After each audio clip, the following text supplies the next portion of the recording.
Do you ever feel like something's off? Like the world around you looks real but doesn't feel real? You move through life, talk to people, chase goals, but deep inside, something whispers, "This isn't it." That whisper isn't insanity. It's awareness.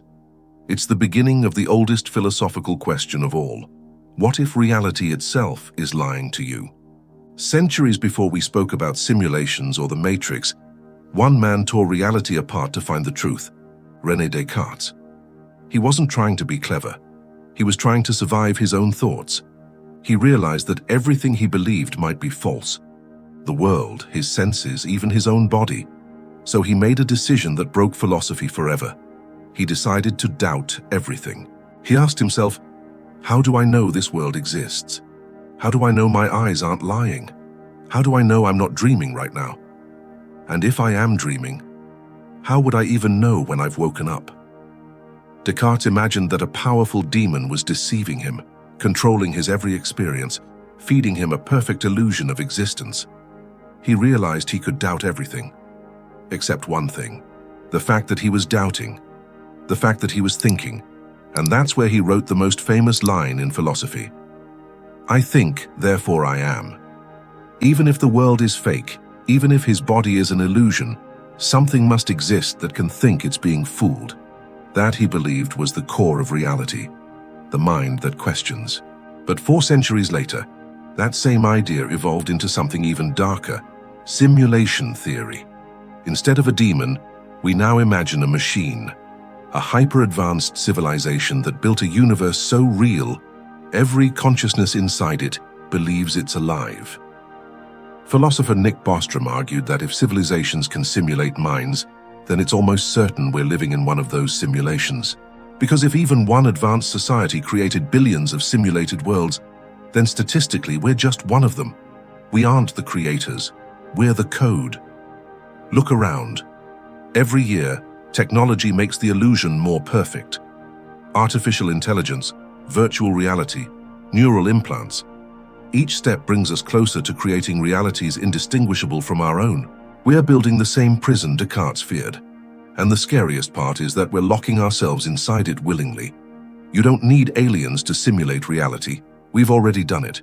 Every time you scroll, you enter a digital universe where everything is filtered, shaped, and controlled. Every photo, every opinion, every desire, calculated, replicated, monetized.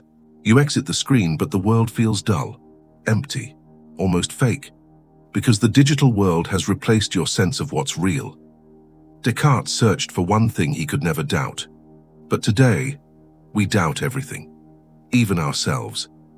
And maybe that's why we feel so disconnected, because we've traded our sense of truth for endless stimulation. Descartes wanted to prove that the self exists. But modern philosophy asks, what if the self itself is just another illusion? What if "I think, therefore I am" isn't truth, but a trick of the mind? A feedback loop convincing us there's someone inside the thoughts when there isn't. If that's true, then there's no thinker, no observer, just patterns, just code. Once you start questioning what's real, you can't stop. If your senses deceive you, and your thoughts deceive you, then what's left? If consciousness is simulated, who is the one watching the simulation? Maybe you're not the one dreaming. Maybe you're the dream itself. And that's when philosophy crosses into madness. Because the more you strip away, the less you can hold on to.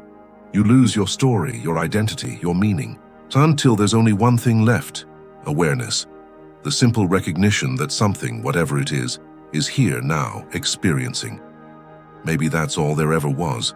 Not the world, not the body, not even the self. Just awareness, watching it all unfold.